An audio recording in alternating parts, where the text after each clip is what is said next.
guys beat me there. Hope you're not cold. It's a frigid night out here, and it's been a little bit longer than I'd like it to be working, but growing impatient through the very cold weather, snow, and the sub-zero temperatures that we've had. So I'm just going to go ahead and tough it out tonight and try to get some stuff done. The old truck here is still feeling quite icy. Do not have a heated garage out here, so I'm just going to brave it. Luckily, all four sides are closed up because, you know, it is a garage, but I'm not going to have that wind bearing down on me. So tonight, just going to work on trying to get the rest of the cooling system put together. I can fix up there was a leaking oil cooler that got damaged during the engine installation at the previous shop, so I think I'll try to get that put in. Hoses, radiator, and then there is a pump for the intercooler and heat exchanger setup. Just gonna try to work on some of those components, see what I get done tonight, and then just kind of go from there. So let's just get right on to it. All right, before I can even get into work, I noticed an issue. Now that we have the heat exchanger for the intercooler mounted up, and I start locating where the pump for this setup goes, it actually bolts in right behind here, and this bracket actually bolts from underneath here. On the actual Lightnings, that was not the case. There's actually a little slot there's some bolt holes right here, and on the Lightnings they actually bolted the intercooler right in here, and I think what they actually did is the stock style power steering cooler mounted with these as well. So I'm going to locate one of those, but I'm going to go ahead and mock up the other pump just so I can have it hanging in there. Remove this one, take it out of the way, and then I can just kind of move forward with the rest of the cooling system. So once that's hanging, then we'll move on to I think just the radiator and go from there. All right, quick cut in here. I was in the process of editing the footage for the last few nights working on the garage, or working on the truck, excuse me, and I realized that I lost the footage. It wouldn't play back of me doing the intercooler pump. So I'm gonna recap that and briefly show you what I ended up doing, but I just don't have any live action or any of the talking points right after. So let's go and take a look at that. All right, here is the heat exchanger, and I do have the intercooler pump mounted there. It's ready for hoses.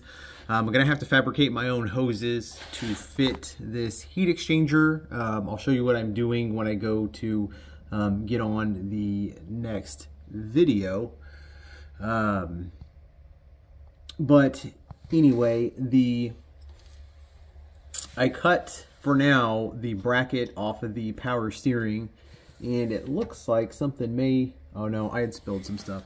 But anyway, so I cut one of the brackets off here for the power steering cooler. It's just been too cold to fully remove it because I didn't want to destroy the hoses. And then I got this pump mounted this way. So that's what I ended up having to do.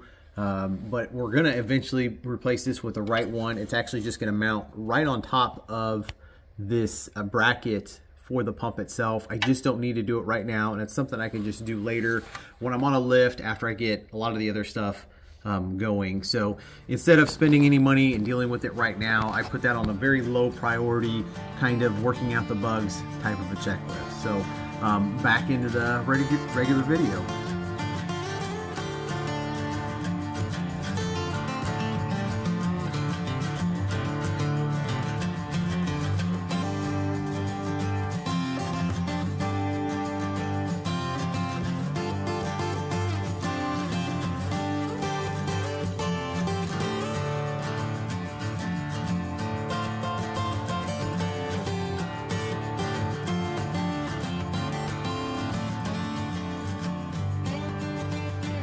All right, so after a little bit of that time lapse, this is the component that we had to replace for a leaking oil filter.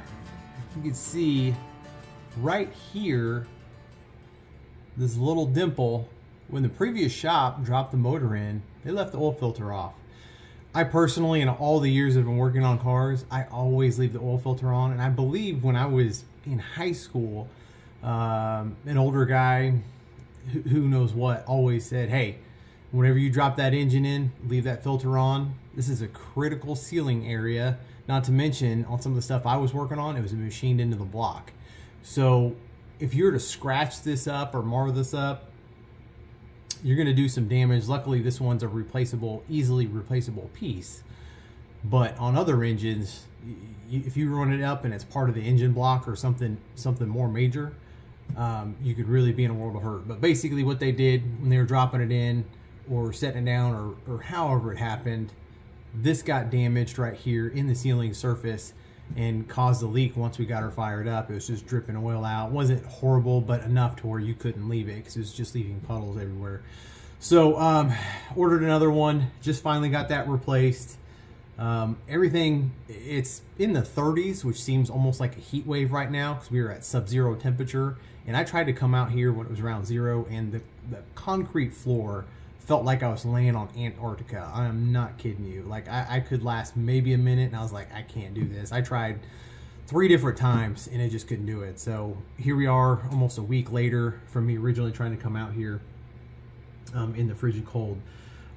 So anyway, I've got this mounted up. I got the lower radiator hose prepped and ready to go. So now we're gonna get towards my favorite. One of my favorite parts about doing a project is it's the radiator. It's one of the last things that typically go in. You'll mount that in, and then you just do some basic hose routing and things like that. And then, hey, fill the fluids, fire it up. Now we already test fired it, so we know that the engine's gonna run. But this just means that we can run it for longer periods of time, do some more testing and things like that. So I'm gonna go ahead and just live action this instead of time lapse. But this radiator is also extra big compared to the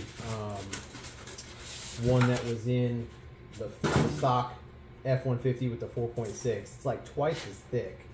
It's pretty big and pretty beefy. Oh, yeah. So I'll lay this down while I prep it. But this thickness that you have here, or that I have here, the stock radiators are not that thick. They don't need that much cooling capacity and things like that. But, you know, when you have something as awesome as this truck is going to be, you need that extra capacity. You're going to create a lot of heat making those supercharged pulls when you have the need for speed. So biggest thing you got to have is cool the truck down. Now on Fords, let me see if I can turn the camera a little bit. Working in tight spaces here, so forgive me. Right here are your transmission cooler fittings. In Fords, they have little O-rings in here, and for whatever reason, the way Ford does it is just the flared fitting does not seal it up enough. So they have little O-rings in there in order to seal it up enough. Get all this stuff out of here. But anyway, yeah, so let's cut this part of it off. There's this goes, oh, yep. This goes down like that.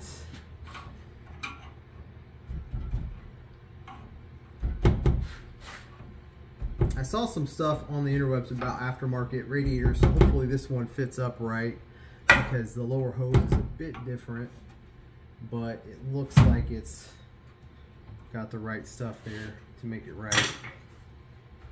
Okay, that's tight here. Alright, so now we're going to turn this around and watch. Let's just slide right into place.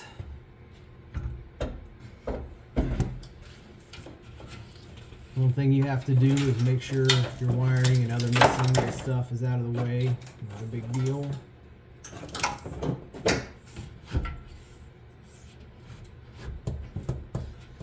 One. I don't know what you go to.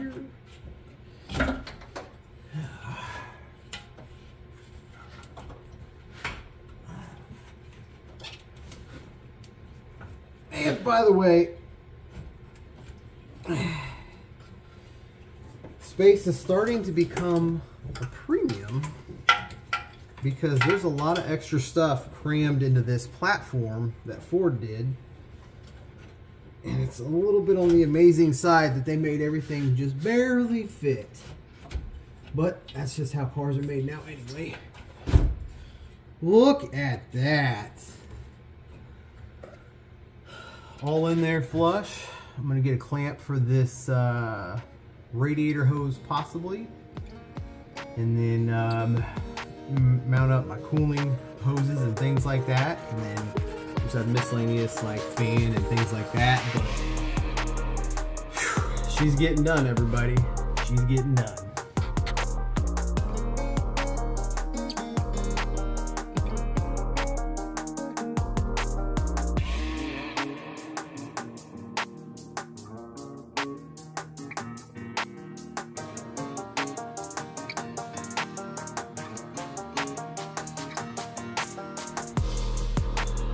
All right, well, that's the end of another night.